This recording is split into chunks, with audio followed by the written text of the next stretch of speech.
Hello students. आप सभी का स्वागत है मेरे चैनल प्रेमा का पिटारा में। जैसे कि आप सभी को पता है कि फरवरी में ही आपकी बोर्ड की जो परीक्षाएं हैं वो शुरू हो जाएंगी। उससे संबंधित मेरी ये वीडियो है जिसमें कि मैं जो आपका प्रश्न पत्र है उसका जो पूरा प्रारूप है यानी कि जो फॉर्मेट है वो डिस्कस करने वाली हूँ आज की वीडियो में। और अगली वीडियोस में मैं बताऊंगी कि किस किस पार्ट से प्रश्न अधिकतर पूछे जाते हैं और कहाँ कहाँ पर आपको ज़्यादा मेहनत की आवश्यकता है। तो आज जो हमारी वीडियो है वो शुरू करते हैं। आपका जो प्रश्न पत्र है वो 80 नंबर का है। हिंदी अ कोर्स की मैं बात कर रही हूँ। हिंदी अ कोर्स में आपका जो प्रश्न पत्र है वो 80 नंबर का है। हिंदी बी में भी 80 नंबर का ही आता है। और ये जो प्रश्न पत्र है ये आपका चार खंडों में बटा हुआ है। ये जो चार खंडे हैं आपके, इसमें खंड क जो है इसके अंदर आपका आ जाता है। खंड क में आपका आ जाता है अपठित वाला जो पार्ट है पूरा। ठीक है। अपठित गद्यांश और पद्यांश दोनों इसके अंदर आ जाते हैं। उसके बाद खंड ख, ये है आपका, ये जो खंड ख है ये व्याकरण है। ठीक है। और उसके बाद जो खंड ग है ये जो है आपका, ये है आपकी किताबें जो दोनों हैं, क्षितिज और कृत्तिका। ठीक है। क्षितिज और कृत्तिका। और उसके बाद आपका जो फोर्थ पार्ट है ये आपका राइटिंग है, राइटिंग सेक्शन। इसको हिंदी में कहते हैं रचनात्मक लेखन। तो ये रचनात्मक लेखन है। तो ये जो चार पार्ट है, अब आपका अपठित गद्यांश पद्यांश वाला जो है इसका 14 नंबर में आता है। 14 नंबर में दो चीजें आएंगी, है ना। 7 का आपका गद्यांश आएगा और 7 का आपका पद्यांश आ जाएगा। व्याकरण में आपके चार टॉपिक हैं। चारों टॉपिक जो है वो चार चार नंबर में आ जाएंगे। ठीक है। तो यानी कि आपका हो गया 16 नंबर, इसका हो गया और 14 यहाँ पर हो गया। उसके बाद क्षितिज और कृत्तिका। क्षितिज और कृत्तिका में क्षितिज से जो है गद्यांश आता है आपका, पठित गद्यांश, है ना, 5 नंबर का। और पठित पद्यांश भी आता है, वो भी 5 नंबर का। ठीक है। और उसके अलावा आपके प्रश्न आएंगे, वो एक अलग बात है। तो अब हम शुरू करेंगे। पहले आपका हम ये देखते हैं कि खंड का जो अपठित है उसमें हमारा क्या क्या चीजें हैं जो आ रही हैं। ठीक है। खंड क में अपठित में भी पहले के पैटर्न में और अब के पैटर्न में बहुत सारा बदलाव आया है। पहले जो आपका अपठित गद्यांश और पद्यांश था वो सारा एमसीक्यू में आता था, यानी कि बहुविकल्पी प्रश्न होते थे। लेकिन अभी जो पैटर्न है वो थोड़ा सा बदल गया है। इसमें आप देखिए, खंड क में अपठित बोध, ये आपका गद्यांश है। इसमें दिया गया है, निम्नलिखित गद्यांश को ध्यानपूर्वक पढ़कर उस पर आधारित पूछे गए प्रश्नों के उत्तर लिखिए। ठीक है। तो आप लोग जो एक गलती करते हो कि हमारे पास जहां हम देखते हैं कि बहुविकल्पी प्रश्न आ गए हैं तो हम क्या करते हैं, 1 2 3 4 लिख के छोड़ देते हैं, है ना। तो कई बार क्या होता है कि जो आपका चेकिंग करने बैठा है ना, जो एग्जामिनर है, तो उसको ये लगता है कि अगर ये हमने सिर्फ ये जो आपने ये यहाँ पर 1 2 3 4 जो आपने लिखा था, है ना, इसकी जगह पर अगर आप इसको पूरा लिख देते तो जो एग्जामिनर है वो थोड़ा सा उसके लिए इजी हो जाता है। हम कॉपी जब चेक करते हैं, मैं भी जब कॉपी चेक करने जाती हूँ तो मैं चाहती हूँ कि मेरा बच्चा अगर इस उत्तर को लिख देता तो मेरे लिए ज़्यादा आसान होता, है ना। तो इन नंबर्स को लिखने की बजाय मैं आपसे ये आग्रह करूंगी कि आप जब भी ऑप्शन वाला क्वेश्चन करें तो आप इस तरीके से इनको कंप्लीट करें, इनको छोड़े नहीं। ठीक है। ये नहीं कि इससे आपका कोई समय ज़्यादा बचने वाला नहीं है बेटा, वैसे भी, है ना। तो बेहतर है कि आप इसको जो है पूरा लिख दें। ठीक है। नंबर भी डाल दें और लिख भी दें। ठीक है। दोनों तरीके से आपका सही हो जाए। अब आप सोचोगे कि मैम अगर इसको उतारने में गलतियां हो गई तो, इसको उतारने में जो गलतियां होती हैं उन्हें इग्नोर कर दिया जाता है। आपको सिर्फ क्या करना है, आपको इनको सिर्फ लिखना है। अगर मान लीजिए कुपोषण में का पर आपने छोटा ऊ की जगह बड़ा ऊ भी लगा दिया तो भी कोई दिक्कत नहीं आएगी, क्योंकि आपने सही ऑप्शन उतारा था। लेकिन आपने स्पेलिंग एरर उतारते वक्त की है, लेकिन आपको सही उत्तर पता है। इस बात पर आपको अंक पूरा मिल जाएगा, अंक नहीं कटेगा यहाँ पर। ठीक है। तो हमारे पास जो है तीन जो है वो आपके एमसीक्यू हैं इसके अंदर, यानी कि तीन बहुविकल्पी प्रश्न हैं। और जो दो प्रश्न हैं वो दो दो नंबर के हैं, यानी कि उन प्रश्नों में आपको उत्तर देना होगा। और कोशिश कीजिए कि आपका उत्तर एक पंक्ति में खत्म ना हो, क्योंकि जब आप एक पंक्ति में खत्म करेंगे उत्तर को तो उसके बाद आप ये उम्मीद नहीं कर सकते हैं कि आपको उस एक पंक्ति के लिए दो नंबर मिल जाए, है ना। देखिए आगे देखिए, जैसे हमने बात कर ली ये इसी का दूसरा प्रश्न हो गया, ये तीसरा प्रश्न हो गया। ठीक है। अच्छा हाँ, जैसे हम देखते हैं साइंस और एसएसटी में, है ना, कि आपके पास जो है विकल्प वाला आता है, एक वो आता है आपके पास असर्शन और रीजनिंग वाले जो क्वेश्चंस आते हैं, वैसे ही क्वेश्चन अब हिंदी में भी आते हैं। इस बात को बहुत अच्छे से ध्यान में रख लीजिए कि वो प्रश्न अब हिंदी में भी आने लगे हैं। ठीक है। तो उस चीज को भी थोड़ा सा दिमाग में रख के चलिएगा। अच्छा, अब यहाँ देखिए, ये आपका क्वेश्चन है आपका क्वेश्चन 4 देखिए, यानी कि घ पाठ, प्रश्न एक का घ पाठ। ठीक है। घ पाठ में देखिए क्या दिया है, ये आपको प्रश्न दिया है। ये प्रश्न जो है ये आपका 2 मार्क्स का है। ठीक है। देखिए, ये है आपका 2 मार्क्स का क्वेश्चन। ठीक है। तो यानी कि अगर 2 मार्क्स का क्वेश्चन है तो एटलीस्ट 3 लाइन्स में आप इसको लिखिए। गद्य में लिखना तो बहुत आसान होता है, आपने कुछ नहीं करना। आपने जहां पर इस प्रश्न से संबंधित आपको जो लाइन दिख रही है उसके आसपास की दो चार लाइन जो है वो नोट कर दीजिए। आपको कुछ ज्यादा नहीं करना है इसके साथ, ठीक है। सेम इसके साथ भी होगा, ठीक है। दूसरा प्रश्न भी आपको उसी तरीके से देना होगा, दूसरे प्रश्न का उत्तर भी उसी प्रकार दे दीजिए जैसे आपने पहले प्रश्न का उत्तर दिया। यानी कि आपने ये ध्यान रखना है कि हमारी जो गलतियां हैं वो ऐसी ना हो कि जो एग्जामिनर है उसको लगे कि एक लाइन में लिख करके मैं कैसे 2 नंबर दे दूं, ऐसा उसके मन में विचार नहीं आना चाहिए। एग्जामिनर को लगना चाहिए कि हाँ बच्चे ने 3-4 लाइन तो लिख दी है, ठीक है दे देता हूँ इसमें मार्क्स, ठीक है, वो आपको मार्क्स मिल जाएंगे। ऐसे ही सेम आपका जो है वो पद्यांश में होगा। पद्यांश में भी आपके पास ये ऑप्शन आएंगे, ठीक है। पहले 3 प्रश्न होंगे जो आपके बहुविकल्पी हैं, देखिए, ठीक है। उसके बाद ये देखिए कथन, मैंने कहा था ना अभी आपसे कि असर्शन और रीजनिंग वाला, ये रहा वो क्वेश्चन, देखिए अगर आप क्वेश्चन देख पा रहे हैं, ठीक है। क्वेश्चन ग को देखो, कथन और कारण, ये वही है, असर्शन और ये रीजनिंग, ठीक है।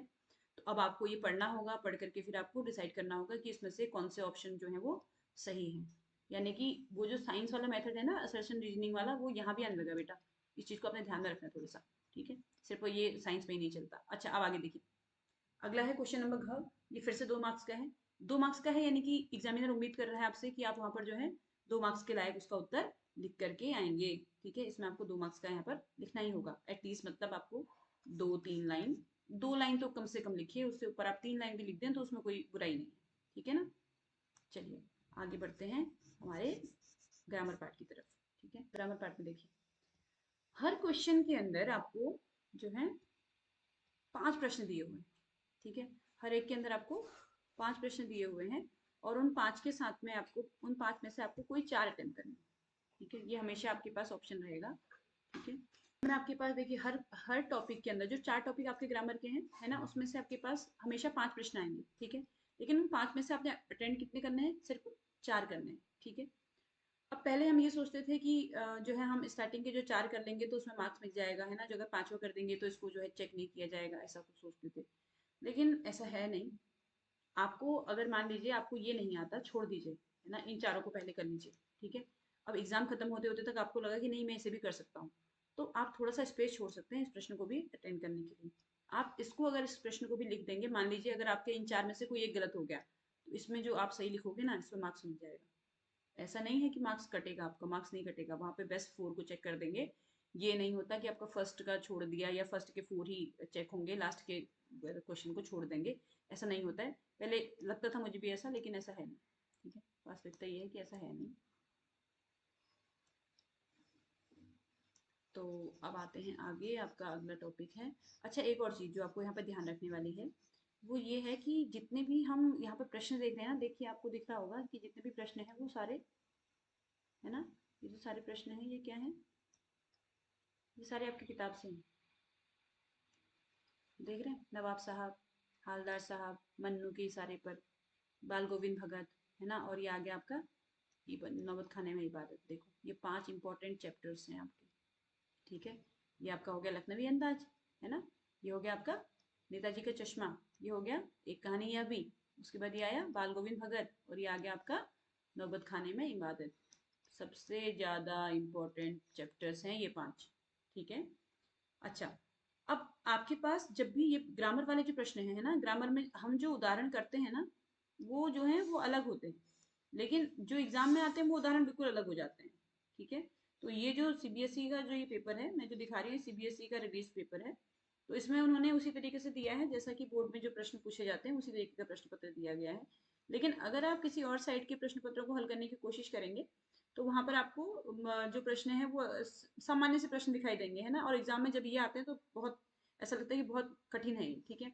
अब देखिए, नवाब साहब ने तौलिया झाड़ा और सामने बिछा दिया, या उसी में से है, इसको सरल वाक्य में बदलिए। अब देखिए एक और चीज जो देखने देखने योग्य है कि इसमें हर जो व्याकरण के जो भी प्रश्न आएंगे, उन सारे प्रश्नों में यहाँ पर कुछ अलग से दिया होगा एक, कि क्या करना है इसमें, देखिए दिया है ना, इसमें भी देखो दिया है, इसमें भी दिया है, और इसमें भी दिया है, देखिए, ठीक है। ये 5 है, ठीक है। अब जैसे ये जो वाक्य भेद वाला जो टॉपिक है, इसमें जो ये वाला है ना, उपवाक्य का भेद बताइए, ये सबसे टफ लगता है ना। तो बेहतर है कि आप लोग इन चारों को अटेम्प्ट करो अच्छे से, इन चारों को बढ़िया से तैयार करो। यानी कि आपको 3 चीजें याद करनी है, क्या क्या, सरल वाक्य, मिश्र वाक्य, संयुक्त वाक्य, और रचना की दृष्टि से वाक्य भेद पहचानना, बस इतने में तो आपका पूरा पेपर सॉल्व हो जाएगा, ठीक है। तो 5वां आपको अटेंड करना ही नहीं पड़ेगा। तो बेहतर होगा कि आप जो है इनको, ये यही वाले जो 4 प्रश्न है इनको उठा लें, ये है ना उपवाक्य जो है, ये थोड़ा सा कंफ्यूजन क्रिएट करता है। मतलब आपको वहां पर थोड़ा सा डर लग सकता है कि मैंने जो किया वो सही है या नहीं है। और कभी कभी ऐसा लगता है कि हमें लगता है विशेषण उपवाक्य है, संज्ञा उपवाक्य होता है। कभी लगता है संज्ञा है लेकिन सर्वनाम उपवाक्य होता है। तो वहां पर थोड़ा सा इसमें आपका समय ज्यादा लग सकता है। तो उसकी बजाय आपके पास अच्छा ऑप्शन ये है कि आप जो है इस प्रश्न को छोड़ दें, इसको छोड़ दें और आगे बढ़ जाएं। ठीक है। अगला हमारा टॉपिक है, जो ग्रामर का जो हमारा अगला टॉपिक आता है वो है आपका वाच्य। ठीक है। बहुत आसान टॉपिक है, बहुत और बहुत अच्छा टॉपिक है। मुझे ऐसा लगता है कि आपको बहुत अच्छे से पता होगा ये वाला तो वाच्य की। ठीक है। अब देखिए इसमें भी क्या है, कर्मवाच्य, कर्तृवाच्य, भाववाच्य, कर्तृवाच्य। देखो ये चार समझ जाइए आप। ठीक है। वाच्य पहचान पहचान कर भेद लिखिए। अब ये जो पहचान कर भेद लिखिए लिखा है ना यहाँ पर, इसको इसको यहाँ से हेडिंग निकालनी है, यहाँ से निकालना है इसका। देखो स्पेलिंग ऑलरेडी लिखी होती है बेटा, आप लोग लेकिन जब लिखते हो ना स्पेलिंग गलत कर देते हो। आपने यहाँ भेद पहचान लिया, जैसे देखिए उद्धव द्वारा ज्ञान का उपदेश दिया गया है ना। तो यहाँ पर जो क्रिया है वो किसके हिसाब से, उपदेश के हिसाब से। तो ये क्या हो गया, कर्मवाच्य हो गया। तो इसके आगे मैंने क्या लिखना है, कर्मवाच्य लिखना है। और कर्मवाच्य लिखने के लिए मैं क्या करूंगी, कहाँ से लेके आऊंगी, यहाँ से लेके आऊंगी स्पेलिंग को। ठीक है। स्पेलिंग मिस्टेक नहीं करनी है, स्पेलिंग आपको वैसे यही मिल जाएंगे, आपको पार्ट के मतलब आपके पेपर में ही सारी स्पेलिंग्स मिल जाएंगी। तो आपको कहीं देख और जगह देख करके स्पेलिंग को गलत नहीं करना है। वहीं से अपनी किताब अपने क्वेश्चन पेपर से आराम से, बहुत जल्दीबाजी नहीं करनी पेपर को सॉल्व करते वक्त। अगर आपको व्याकरण अच्छे से आती हो तो व्याकरण 15 मिनट का काम है सिर्फ। 3 घंटे के पेपर में 15 मिनट लगने हैं आपके ग्रामर में बस। आपने प्रश्न लिखने नहीं है, सिंपल उत्तर लिखने हैं। अब लिखते वक्त एक चीज का ध्यान रखिए आप कि आपने प्रश्न संख्या लिखा तो प्रश्न संख्या का कौन सा कर रहे हैं, क कर रहे हैं तो क का उत्तर ये है ना। उसके बाद स्पेस छोड़ो बढ़िया से। ठीक है। फिर ख का उत्तर लिखो, फिर ग का उत्तर, फिर घ का उत्तर। कोशिश ये करो कि आप जब भी प्रश्न हल कर रहे हैं तो उसको आप जो उसका क्रम है उसी में हल करें। ठीक है। ऊपर नीचे मत कीजिए। और एक सेक्शन को एक साथ उठा लीजिए। अगर मान लीजिए आप ग्रामर पहले करना चाहते हैं, अनसीन नहीं करना चाहते, तो ग्रामर पूरा उठा लो एक बार में। ठीक है। ग्रामर उठा करके उसको कंप्लीट कर लो, फिर उसके बाद अनसीन में जाओ। ठीक है। और अगर मान लीजिए आप चाहते हो कि नहीं अनसीन को अनसीन के स्थान पर करना है, ग्रामर को ग्रामर के स्थान पर करना है, तो आप ये कर सकते हो, अनसीन के लिए 2 पेज छोड़ सकते हो। स्टार्टिंग में 2 पेज छोड़ दीजिए। ठीक है। क्योंकि 3 तो एमसीक्यू हैं और 2 क्वेश्चन हैं। तो उन 2 क्वेश्चन को आप नीचे कर दोगे, 3 एमसीक्यू 3 लाइन में आ जाएंगे। तो एक पेज में गद्यांश हो गया, एक पेज में पद्यांश हो गया ना सॉल्व। ठीक है। तो ये नहीं करना है कि मैं पहले गद्यांश कर लिया, फिर मैंने ग्रामर कर लिया, फिर मैं अपठित का पद्यांश करने जा रहा हूँ। वो बहुत कंफ्यूजन क्रिएट करता है, और जो चेक कर रहे हैं उनके लिए भी। ठीक है। अच्छा, उसके बाद अगला टॉपिक है हमारा पद परिचय। ठीक है। अब इसमें भी जो गलतियां होती है वो मैं आपको बताऊंगी। ठीक है। ध्यान से देखिएगा। पद परिचय लिखते वक्त जब भी हम देखते हैं तो आपको जो मेन टॉपिक है वो याद रखने हैं ना। आपके जो ग्रामर के मेन टॉपिक्स कौन कौन से हैं, सबसे पहले संज्ञा। ठीक है। फिर सर्वनाम, फिर विशेषण, है ना। फिर उसके बाद क्रिया, फिर क्रिया के बाद आपका आता है क्रिया विशेषण। ठीक है। क्रिया विशेषण के बाद जितने भी आपके अव्यय के जो भी भेद हैं वो सारे ले लीजिए इसमें। ठीक है। ये सब करके सबसे पहले इनको मेंशन करना है बेटा। आप लोग क्या करते हो, लिख देते हो पुल्लिंग स्त्रीलिंग, है ना, और एक वचन बहुवचन। वो तो बात की बात है, पहले तो मुझे ये बताना है कि संज्ञा आएगा, सर्वनाम आएगा, विशेषण आएगा, क्रिया आएगा, क्या आएगा, पहले ये बताना है आपने। फॉर एग्जाम्पल यहाँ पर देखिए, पहले उसमें है शीला अग्रवाल। शीला अग्रवाल वो उसकी शिक्षिका थी ना। ठीक है। तो आप यहाँ पर क्या करेंगे, शीला अग्रवाल सबसे पहले क्या लिखेंगे, संज्ञा है। और कौन सी संज्ञा है, व्यक्तिवाचक संज्ञा है, सबसे पहला ये आएगा। आया। ठीक है। व्यक्तिवाचक संज्ञा आ गया। उसके बाद क्या है, इसका स्त्रीलिंग है। ठीक है। उसके बाद क्या है, ये कर्ता भी तो है ना, ये कर्ता भी तो है, कर्ता है। उसके बाद एक वचन है। ठीक है। एक वचन भी लिख सकते हो आप यहाँ पर। ठीक है। और उसके बाद आप एक और चीज ऐड कर सकते हैं इसमें, कि उद्देश्य भी है वाक्य का। देखो उद्देश्य मतलब जानते हैं ना, उद्देश्य मतलब इंग्लिश में कहते हैं सब्जेक्ट। वाक्य में सब्जेक्ट क्या है ना, इसमें सब्जेक्ट यही तो है। ठीक। तो आपने सबसे पहले, सबसे जो इम्पोर्टेंट है वो टॉपिक है इसका संज्ञा, जो इन 5 टॉपिक में आएगा। ठीक है। ये पूरा कभाड़ा हो गया, आपको लग रहा होगा पता नहीं मैम क्या लिख रही है। ठीक है। अब देखिए अगला सेम, बेटा सारे जो क्वेश्चन करोगे ना उनमें पहले उसका ग्रामेटिकली वो बताओगे कि आपको सबसे पहले जो मेन टॉपिक्स है ना, मेन टॉपिक देख लो आपने कौन कौन से लेने हैं। ठीक है। संज्ञा लेना है, सर्वनाम लेना है, विशेषण लेना है, क्रिया लेना है, क्रिया विशेषण लेना है, समुच्चय बोधक, संबंध बोधक, विस्मयादि बोधक, है ना, और निपात। इतनी चीजें लेनी है। ठीक है। अब जैसे मान लीजिए विस्मयादि बोधक आता है। ठीक है। कहीं पर मान लीजिए विस्मयादि बोधक आ जाता है, जैसे ये आ रहा है सबाश, है ना, ये आ रहा है। तो इसमें विस्मयादि बोधक आप लिखेंगे। लेकिन विस्मयादि बोधक किसके अंदर आता है, अव्यय के अंदर, है ना। तो जब आप इसको छांटोगे, ठीक है, तो आप यहाँ पर क्या करोगे, इसको अव्यय मेंशन करोगे। पहले सबसे पहले क्या लिखोगे, इसका पद परिचय लिखोगे, तो जब आप अव्यय लिखेंगे, ठीक है, उसके बाद क्या लिखेंगे, विस्मयादि बोधक लिखेंगे। उसके बाद विस्मयादि बोधक में भी ये क्या है, शाबाशी है ना, मतलब किसी को हम शाबाश कह रहे हैं तो मतलब कुछ अच्छा है ना, तो इसे हम लिख सकते हैं आप हर्ष, ठीक है, तो ये लिख सकते हैं, इससे हम इसको आगे कर सकते हैं, ठीक है। तो उसके बाद है अगला टॉपिक आपका अलंकार, ठीक है। और अलंकार आपके पास आते हैं कौन से वाले, 10th में कौन से अलंकार, अर्थ अलंकार दो प्रकार के होते हैं ना, कौन कौन से, शब्द अलंकार और अर्थ अलंकार, ठीक है। तो हमारे पास जो 10th में है वो क्या है, अर्थ अलंकार। आप शब्द अलंकार 9th में पढ़ चुके हैं, ठीक है। तो अब यहाँ देखिए फिर से वही है। अब देखो आपको अलंकारों की जो है ना शब्द लिखने आने चाहिए कि कौन सा अलंकार कैसे होता है, ठीक है। जैसे कि हमारे अलंकार हैं, शब्द अलंकार तो हमारा हो गया, अर्थ अलंकार में होता है उपमा, ठीक है, और क्या होता है बताइए, उपमा के अलावा उत्प्रेक्षा, है ना, अतिशयोक्ति, ठीक है, मानवीकरण, ठीक, समझ में आ गया। उपमा के भेद देखो, उपमा का वो दिख रहा है यहाँ पर सासी से समसमान सरिस, है ना, और एक आपका आता है रूपक, जहां पर सासी से समसमान हट जाता है, ठीक है। और देखो राणा ने सोचा इस बार तब तक चेतक था उस बार, ये पंक्ति तो इतनी बार रिपीट होती है कि पूछिए नहीं। अब यहाँ देखिए, ये जो है ये आपका राम लक्ष्मण परशुराम संवाद से आ गया, ठीक है। ये आपका आ गया किससे, मीराबाई से, देखिए आगे किताब से ही आ रहा है बेटा, ठीक है। ये भी आप, ये राम लक्ष्मण परशुराम संवाद हो गया। ये देखिए ये सिमटा हुआ संकोच है या हवा की थिरकन का फसल से आ गया, ठीक है। ये फिर से आपका मीराबाई से आ गया, देख रहे हो, ठीक है। बस एक ही है जो हमारा आउट ऑफ द बुक है, इन 5 क्वेश्चन में से 4 क्वेश्चन हमारी बुक के हैं, यानी कि ये जो 4 क्वेश्चन मेरी बुक के हैं ये तो मुझे पता ही होंगे, सीधी सिंपल सी बात है ना, ठीक है। तो यहाँ पर आपको ये बहुत अच्छे से देखना है कि आपका जो ग्रामर पार्ट है वो आपकी बुक से ही आ रहा है बेटा, और कहीं से नहीं आ रहा है, ठीक है। वो बुक से ही आ रहा है, बुक में थोड़ा सा ध्यान से देख लेंगे, बुक्स को बढ़िया से पढ़ लेंगे ग्रामर में। जैसे आपकी जो हिंदी की जो क्षितिज बुक है उसमें जो पार्ट है कविता वाले हैं ना, काव्य पाठ जितने हैं उन सबको पढ़ के उनके अंदर उनकी ग्रामेटिकल कौन कौन सी खूबियां हैं, है ना, व्याकरणिक दृष्टि से क्या क्या चीजें उसके अंदर है, वो एक बार देख लेंगे एग्जाम देने से पहले, ठीक है। आगे देखिए, इसके बाद हमारा आ जाता है किताबें, ठीक है। हमारी किताबें कौन कौन सी, क्षितिज और कृत्तिका, ठीक है।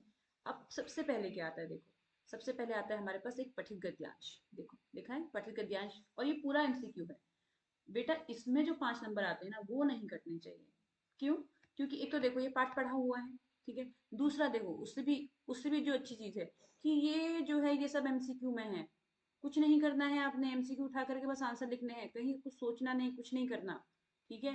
तो यहाँ पर आप ये समझ लीजिए कि ये जो 5 क्वेश्चन है, ये जो 5 नंबर है इसके, और 5 नंबर आपके पठित पद्यांश के, ठीक है, ये नहीं करनी चाहिए, ठीक है। अब पहले क्या होता था, पठित पद्यांश और गद्यांश के बाद जो है आपके पास 2 क्वेश्चन एमसीक्यू में वैसे आते थे पाठों से, लेकिन अब वो नहीं आते हैं, ठीक है। ये कंप्लीट हो गया।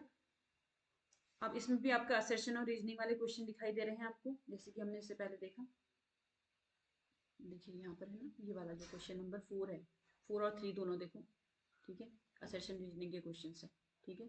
इनको थोड़ा ध्यान से देख लेंगे, पाठ को पढ़ा है आपने तो पाठ के बारे में आपको सब कुछ पता है, आप आराम से कर सकते हो, इसमें कोई बड़ी बात नहीं है, ठीक है।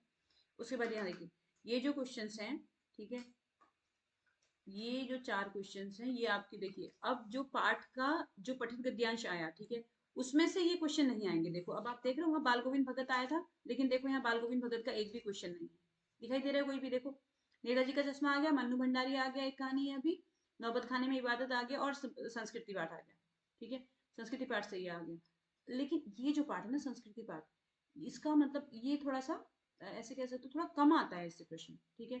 ये एक वाला संस्कृति या संस्कृति वाला क्वेश्चन ये रिपीट होता है बार बार, सभ्यता सभ्यता क्या होती है और संस्कृति या संस्कृति क्या होती है, ठीक है। संस्कृत व्यक्ति क्या होता है, असंस्कृत व्यक्ति क्या होता है, सभ्य व्यक्ति क्या होता है, असभ्य व्यक्ति क्या होता है, इस तरीके के क्वेश्चन इस पार्ट से रिपीट होते हैं, ठीक है। तो ये जो क्वेश्चन है, और यहाँ देखो नेताजी का चश्मा पाठ अगर आपने पूरा पढ़ लिया है तो वहां से फिर कोई भी क्वेश्चन आ जाए आप आराम से कर सकते हो, ठीक है। मन्नू भंडारी वाले में वो है कि वो जो उसके पिताजी उसको भटियार खाने में जाने से रोकते थे, है ना, वो चाहते थे कि उनकी बेटी जो है वो घर में रह करके अपनी जो योग्यता है उनको खराब ना करे, ठीक। और यहाँ पर आपको बिस्मिल्लाह खां के बारे में ये पूरा पाठ है, ठीक। ये वाला मैं वीडियो डालूंगी इसका भी, ठीक है, ये इन सारे चैप्टर्स के वीडियो डालूंगी मैं कि इनमें से कौन कौन से क्वेश्चन है जो पीछे पूछे गए हैं।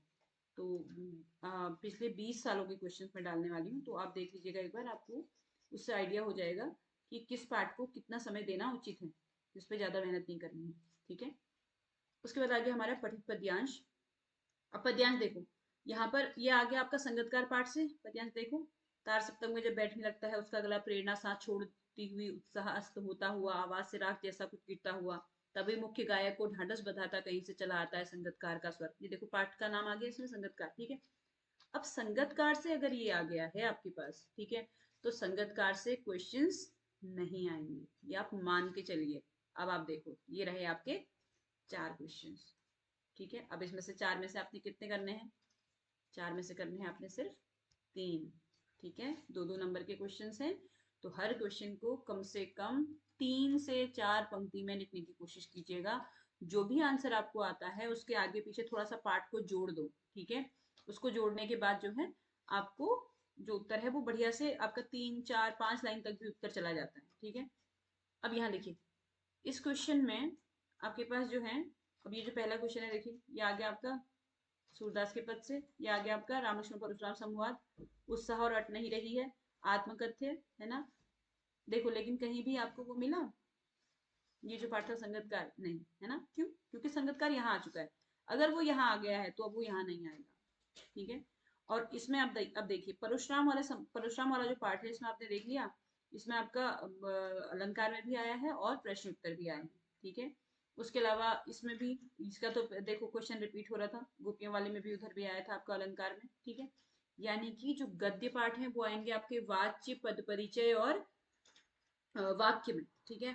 और जो आपके पद्य पाठ हैं, इनकी जो लाइनें हैं, इनकी जो पंक्तियां हैं वो आएंगी आपके पास अलंकार के अंदर, ठीक है। यानी कि आपका ग्रामर का जो पूरा पोर्शन है ना, ग्रामर का जो पूरा भाग है वो आपकी किताब से ही आने वाला, बाहर से कुछ नहीं आने वाला इसमें, ठीक है। चलिए अगला पाठ है हमारा, हमारी जो पाठ्य पुस्तक पूरा पाठ्य पुस्तक है, यानी कि कृतिका। कृतिका से पाठ आते हैं। कृतिका में 4 पाठ तो कुल हैं, उन 4 में से नहीं 3 पाठ तो कुल हैं, उसमें से भी 3 में से 2 क्वेश्चन करने के लिए आता है, ठीक है। तो माता का आंचल जो है ये बहुत आसान पाठ है, ये हो सकता है। और ये वाला मैं क्यों लिखता हूँ, साना साना हाथ जोड़ी में आप लोग कंफ्यूज हो जाते हैं इस पाठ में, है ना। वो लेखिका घूमने गई थी, उसने क्या क्या देखा और ये सब चीजें इसमें यहाँ पर। लेकिन यहाँ पर मैं क्यों लिखता हूँ, मैं कि लेखक लिखता क्यों है, उसकी उसके पास 2 कारण होते हैं, एक भीतरी व्यवस्था और एक होती है बाहरी दबाव, है ना। तो ये आप इसमें आप मेंशन करते हो आराम से। और माता का आंचल मतलब गांव का जो बच्चा होता है उसका बचपन कैसा होता है उस पर ये पूरा पाठ है।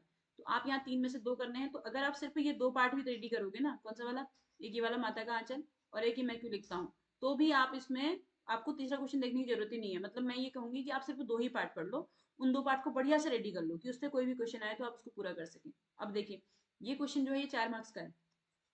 4 मार्क्स मतलब यहाँ पर जो एग्जामिनर है, जो भी आपकी कॉपी चेक करने बैठेगा, वो कम से कम चाहता है कि वो 5 से 6 लाइन का या उससे भी ऊपर का एक अच्छा पैराग्राफ हो उस पार्ट से आया हुआ, ठीक है।